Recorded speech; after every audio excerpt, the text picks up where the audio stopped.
అందరికీ నమస్కారం. Welcome to Bharati TV.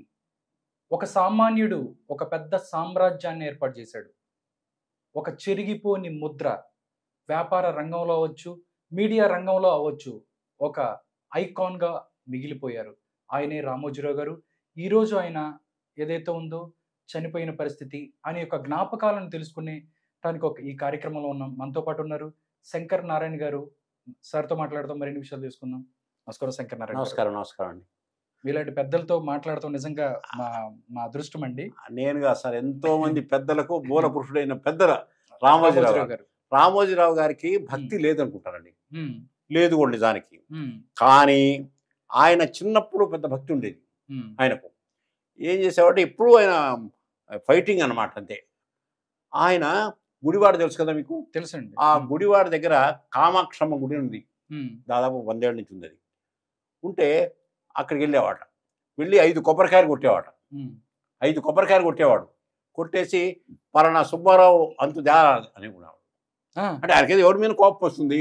కోపం వస్తే అక్కడ 5 కొబ్బరికాయలు కొట్టడము, వాడు ఆ సంగతి దాచారని అమ్మవారి దండం పెట్టుకున్నాడు. ఆ అకౌంట్ సెటిల్ అయిపోయింది. వాడు దెబ్బతినేవాట. ఓకే.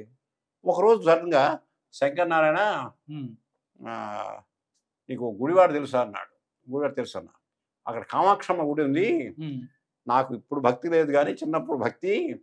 వెళ్ళి ఒడి మీద కోపం వస్తే దండం పెట్టుకునేవాడిని, 5 కొబ్బరికాయలు కొట్టేవాడిని. దండం పెట్టుకుంటే వాడి సంగతి తీసిపోయేది, ఏరిపోయేది. మీరు నమ్మరు. ఆయన నాకు చెప్తే నేను వెళ్తాను సార్ ఎక్కడ అన్నా. అంటే గుడివాడ అవుట్స్కట్స్లో ఉంటుందయ్యా, బేతవరం అని ఊరు ఉంటుంది. బేతవరం చెరువు పక్కనే ఉంటుంది టెంపుల్ అన్నాడు. నేను వెళ్తాను సార్ అన్న. నిజానికి నేను ఎప్పుడు వెళ్ళను, ఎవరన్నా ప్రత్యేకించి తీసుకెళ్తే తప్ప నేను వెళ్ళి చూద్దామని ఆలయాలు చూద్దామని నాకేమీ ఉండవు. ఆయన అన్నబట్టి నేను అన్నా.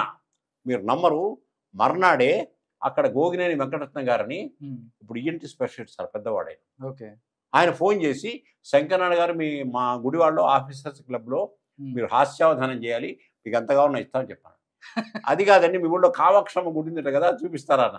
అదే ఉందండి మా ఊళ్ళోనే కదా, రన్నే చెప్పి చూసా 4 రోజుల్లో. రామోజీరావు గారి భక్తి లేదనుకుంటాం కానీ భయంకరమైన భక్తి. పేపర్ పెట్టినప్పుడు నాకు ఆ గ్రహబలాల మీద వాటి మీద నమ్మకం లేదు. ఉంటాయి కదా గ్రహబలం. అంటే సార్ ఆయనకి భక్తి లేకపోవడానికి ప్రధానమైన కారణం ఏముందని మీకు ఆయన అంటే అది నేను అడగలేదు. అడగలేక చివరిలో ఆయన కాస్త భక్తి ఉంటే మంచిది శంకర్ నారాయణ అన్నాడు. లాస్ట్ లో ఎందుకు సార్ అన్న, అప్పుడు మనం హ్యాపీగా ఉండొచ్చు కదా, దేవుడి మీద భారం వేసేసి, లేకపోతే మనమే బాధ్యత అనుకొని చేయొచ్చు కదా అన్న. అదే ఓం సిటీ కూడా కట్టిద్దాం అనుకోండి ఆయన. అందరూ దేవుళ్ళను పెడదాం అనుకున్నారు కానీ అది కుదరలేదు సార్. ఒకటి సార్, 1983కి సంబంధించి ఎన్టీ రామారావు పార్టీ పెట్టినప్పుడు ఆయన ఎన్టీ రామారావు గారికి వెన్నుదన్నగా ఉన్నారు అని చెప్పిన పరిస్థితి. అంటే 2 క్వశ్చన్లు అడుగుతున్నాను. కాంగ్రెస్ పార్టీ అంటే రామోజీరావు గారికి పడదు ఎందుకు అనే విషయం ఎప్పుడైనా మీతో మాట్లాడిన పరిస్థితి ఉందా? లేకపోతే ఎన్టీ రామారావు గారికి అనుబంధం ఆయనకి అంతలా బలపడటానికి కారణం ఏంటంటే ఏం చెప్తారు? కాంగ్రెస్ దేశాన్ని దెబ్బతీసిందని ఆయన గట్టిగా ఫిక్స్ అయిపోయాడు. దాని మీద అంతు దాచాను. ఒకసారి ఏమన్నాడంటే, నేను అన్నాను చెప్తుంటే ఆయన, ఎప్పుడైనా కాంగ్రెస్ లో లేనివాడు, ఈనాడు పేపర్ చదివినవాడు ఉండడండి తెలుగు వాళ్ళలో అన్నా. అంటే శంకర్ నారాయణ నీ మీద పరువు నష్టం దావా వేస్తా అన్నాడు. ఎందుకంటే ఎప్పుడైనా ఈనాడు చదవనివాడు ఉండడు అంటే సంతోషపడ్డాడు. ఓకే, కాంగ్రెస్ లో ఉండని వాడు అంటే నేను ఒప్పుకున్నాడు. అంటే మొత్తం కాంగ్రెస్ ఉందా, అందరూ కాంగ్రెస్ లో ఎప్పుడోసారి ఉంటారంటే మాత్రం ఒప్పుకున్నాడు. నీ మీద పరువు నష్టం దావా వేస్తా అన్నాడు. అలా అంటాడు వచ్చాడు 1983లో. అంటే నేను పరువు నష్టం దావా వేస్తాను నా మీద రామోజీరావు గారు. అంటే సరదాగా నీ మీద పరువు నష్టం దావా వేస్తా అన్నాడు. అంటే నన్ను వేయండి సార్ అన్న. ఏంటి అన్నాడు. మరి రామోజీరావు గారి పరువునే నేను దెబ్బతీశారంటే గొప్ప విషయం కదండి. అంటే ఆయన ఎంత సీరియస్ మనిషి అని అందరూ అనుకుంటారో అంత చమత్కారాలు, స్పాంటేనిటీ కూడా అద్భుతమైన స్పాంటేనిటీ సార్. 83 అప్పుడు ఏదైతే ఉందో 83లో ఆయన పార్టీ పెట్టినప్పుడు అందరూ కూడా స్లోగన్స్ అవన్నీ రాశారు. మీరు కూడా కొన్ని రాశారని అంటే తెలుగుదేశం పార్టీకి ఆ స్లోగన్స్ వల్లనే నా భవిష్యత్తు మారిపోయింది. మీరు చెప్పగలుగుతారా 1-2 అని చెప్పానండి. చెప్పారా? Okay sir. అంటే ఎన్టీఆర్ కి అండ్ ఈయనకి అనుబంధం ఎలా ఉండేది, ఆయన గురించి ఏం చెప్పుకునే అంటే ఏం చెప్తారు? అంటే ఒకటి గుర్తుపెట్టుకున్నాడు, రామోజీరావు గారు ఏది ఎక్స్పెక్ట్ చేయడు, తన ప్రయోజనం ఆశించడు, జన ప్రయోజనమే ఆశిస్తాడు. ప్రజలు బాగుండాలి, ఆయన కావాలనుకుంటే ఉప ముఖ్యమంత్రి అయ్యేవాడు, కేంద్ర మంత్రి అయ్యేవాడు, ఏదైనా అయ్యేవాడు. ఆయన పదవుల జోలికి పోడు. ఉమ్, ఆయనకేంటే ఒక సిద్ధాంతం, ఉమ్, ఆ సిద్ధాంతానికి కట్టుబడి ఉంటాడు. ఓకే. చివరకు వెంకటస్వామి గారు, వెంకటస్వామి గారిని మినిస్టర్ ఉండేవాడు. అవును, ఆయనకు ఈయనకు పడదు పేపర్ల విషయంలోనే. అవునండి. వివేక్ వెంకటస్వామి ఆ, ఇప్పుడు ఏదైతే అవును. V6 ఆయన ఆ, వెంకటస్వామి విశాఖ వాళ్ళ ఇండస్ట్రీస్, నాన్నగారు. విశాఖ ఇండస్ట్రీస్ ఆయన ఈనాడు పక్కనే బిల్డింగు, ఈ కాకా అంటారండి, సోమాజిగూడలో. కాంగ్రెస్ పార్టీ కాకా. ఈనాడు పక్కనే ఆయన బిల్డింగు, అవును. విద్యుత్ సౌధ పక్కనే ఉమ్, వెంకటస్వామి గారు ఉండేవారు.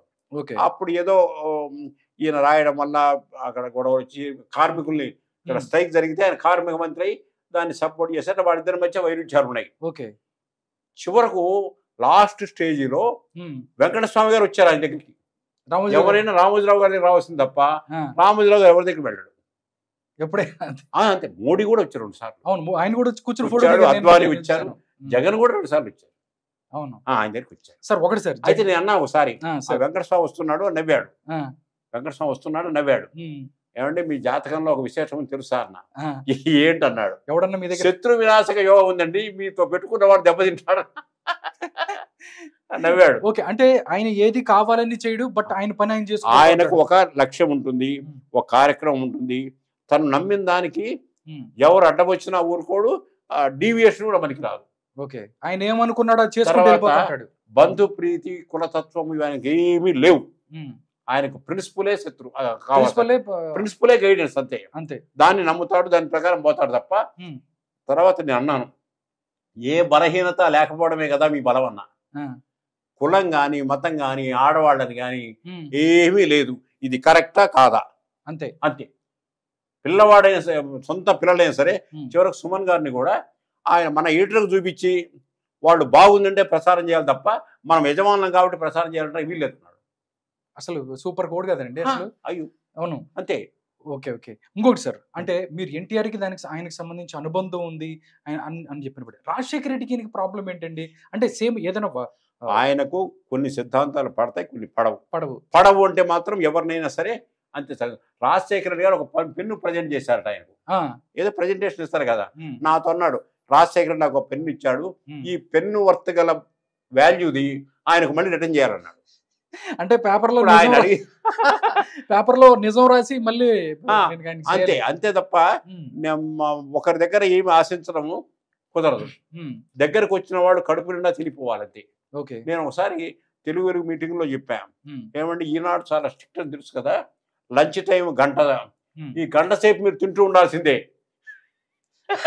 అని ఒక జోక్ కూడా వేశారు. మేము అట్లా అంత పర్ఫెక్ట్. నాకు షుగర్ ఉందని చెప్పి ఆ షుగర్ పౌడర్ తెచ్చిచ్చాడు, నాకు తెప్పించాడు. ఒకసారి ఏమన్నా అంటే మీరు బాగా అడుగుతున్నారు, శంకరనారాయణ కాఫీ తాగుతావా అన్నాడు, తాగనన్నా. కూల్ డ్రింక్ తాగుతావా అన్నాడు, తాగనన్నా. తర్వాత పోనీ గ్రీన్ టీ మంచిదే తాగుతావా అన్నాడు, తాగనన్నా. మరి ఏం తాగుతావు అన్నాడు, పార్ట్ ఆఫ్ ది డ్యూటీ అంటే తాగుతాను, లేకపోతే తాగన్నా.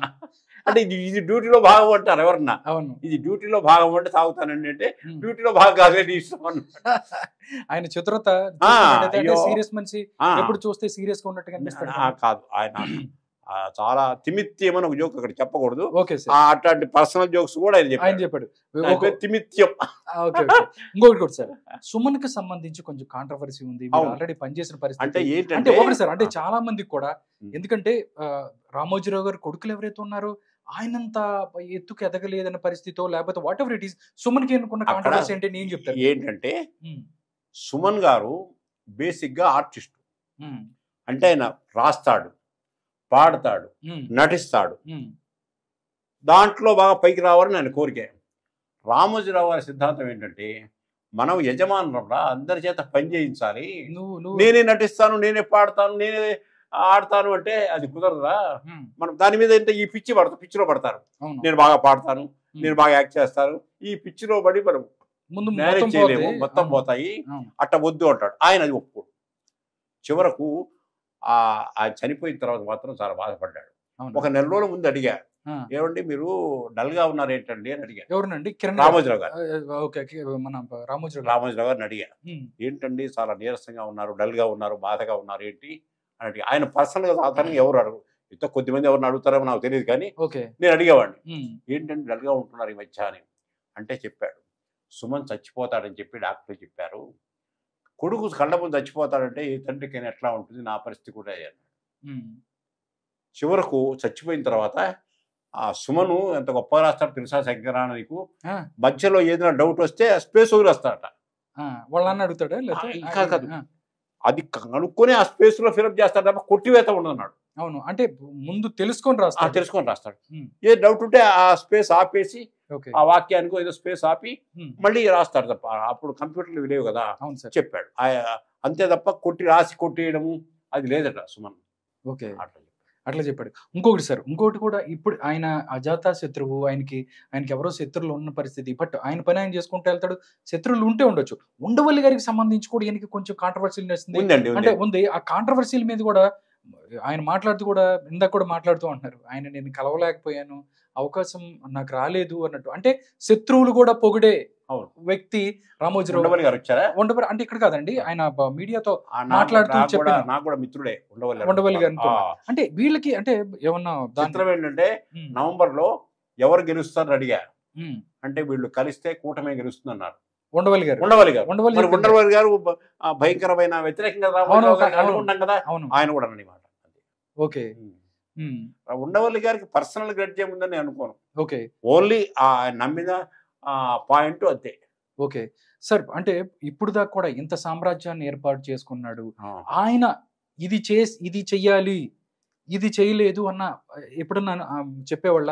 నేను అది అనుకునే ఉన్నది కాలేదు అంటే, ఆయన లేని రంగం లేదు, ప్రతి రంగంలోనూ ఆయన ఐకాన్ గానే ఉన్నారు. ఓం సిటీ అనేది కడదాం అనుకున్నాడు, అది చేయలేకపోయాడు. మిగిలినవన్నీ ఆయన అనుకుంటే జరిగాయి. ఓకే, ఓం సిటీ కట్టి తిరుపతిలో అంటే ఆలయాన్ని, శ్రీశైలం లాంటి ఆలయాన్ని, ఒక 100 ఆలయాలు ఇండియా మొత్తం అన్ని ఆలయాలు యాజ్ ఈజ్ గా కట్టిద్దాం అనుకున్నాడు రామోజీ ఫిల్మ్ సిటీలో. ఓకే, ఒక ఓం సిటీ అని కట్టి, ఓకే, అదొక్కటి నెరవేర్చలేపాడు. ఇంకొకటి సార్, తెలంగాణ రాష్ట్రానికి సంబంధించి ఉమ్మడి సమైక్య ఆంధ్రప్రదేశ్ తర్వాత తెలంగాణ రాష్ట్రం ఉద్యమం జరుగుతున్న టైంలో కేసీఆర్ ఎవరైతే ఉన్నారో 1000 నాగలతో రామోజీ ఫిల్మ్ సిటీని దున్నుతామన్న పరిస్థితి, కట్ చేస్తే వచ్చిన తర్వాత వెళ్ళి ఆయన దగ్గరికి వెళ్ళిన పరిస్థితి. అంటే ఈ అంశాన్ని మనం ఎలా చూడొచ్చు? ఆయనకు తనకు ఏం కావాలో, ఏది చేయాలో ఆలోచిస్తాడు.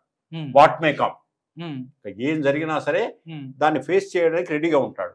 రాజశేఖర్ గారి హయాంలో అక్కడ కొన్ని గవర్నమెంట్ ద్వారా చేయించారు ఆయన. ఓకే, కొంత డిమాండ్స్ చేయిస్తే రామోజీరావు గారు ఏమన్నారు తెలుసా, నేనేం బాధపడలేదు, నేను గర్వపడ్డాను, నా వాళ్ళ వల్ల, నా సిద్ధాంతానికి నేను కట్టుబట్టడం వల్ల ఇది జరిగింది అనుకున్నా అంతే అన్నాడు. ఏది జరిగినా మన మంచి, అంతేగానండి నా ప్రాపర్టీ డిమాలిష్ అయింది, దెబ్బతిన్నది అనలేదు. ఓకే, ఓకే సార్, అంటే రామోజీరావు గారు ఆయన లేరు ఇప్పుడు సుమన్ గారు చనిపోయారు, కిరణ్ గారు ఎవరైతే ఉన్నారు వాళ్ళు ఉన్నారు, పెద్ద సామ్రాజ్యం ఉంది. ఈ సామ్రాజ్యాన్ని ఒక ఇంటి పెద్ద ఒక ఆయన ఉన్నారు, ఆయన లేకపోవడం ఎలా ముందుకెళ్తానంటే ఏం చెప్తారు మీరు? అంటే అంత శక్తి సామర్థ్యాలు ఉన్న వ్యక్తులు ఉన్నారంటే ఏం చెప్తారు? శక్తి సామర్థ్యాలు ఆ టైంకి వస్తాయండి, దేవుడు ఇస్తాడంటారా? ఇందిరాగాంధీని ఇందిరా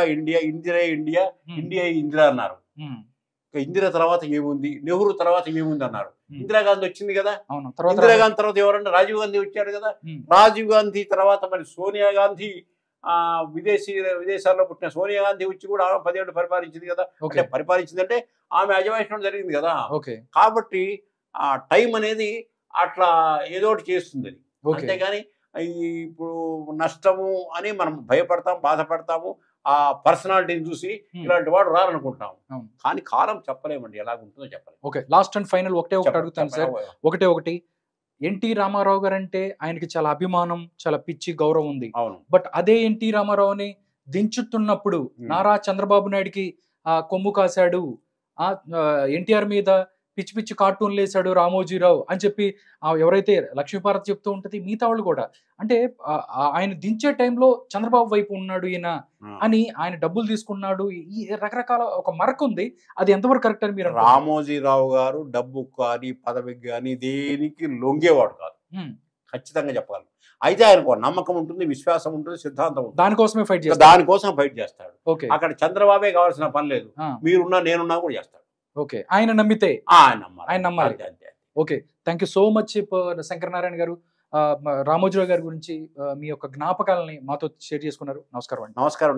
రామోజీరావు గారు నాకు జీవితాన్ని ఇచ్చాడు, జీవితాన్ని మలుపు తిప్పాడు. అంతో ఇంతో ఆ మలుపు వలన గెలుపు కూడా వచ్చింది. వారి గురించి దుఃఖిస్తూనే వారితో నా అనుబంధాన్ని, జ్ఞాపకాలను మీతో పంచుకునే అవకాశం నాకు కలిగించిన టీ భారతి టీవీ వారికి నా నమస్కారాలు. ప్రత్యేకించి దుర్గాప్రసాద్ గారికి, రాధాకృష్ణ గారికి, మీ అందరికి కూడా ఇది నాకై నేను చెప్పాలనిపించి చెప్పాను, అడిగి చెప్పాను. అందువల్ల నాకు ఆ మహానుభావుడి గురించి ఎంత చెప్పినా తక్కువే. నేను పుస్తకాలు రాశాను, టీవీ ఇంటర్వ్యూల్లో చెప్పాను. ఎందుకంటే నా జీవితాన్ని మొత్తం ఆక్రమించుకున్న వ్యక్తి రామోజీరావు గారు. నమస్కారం అండి.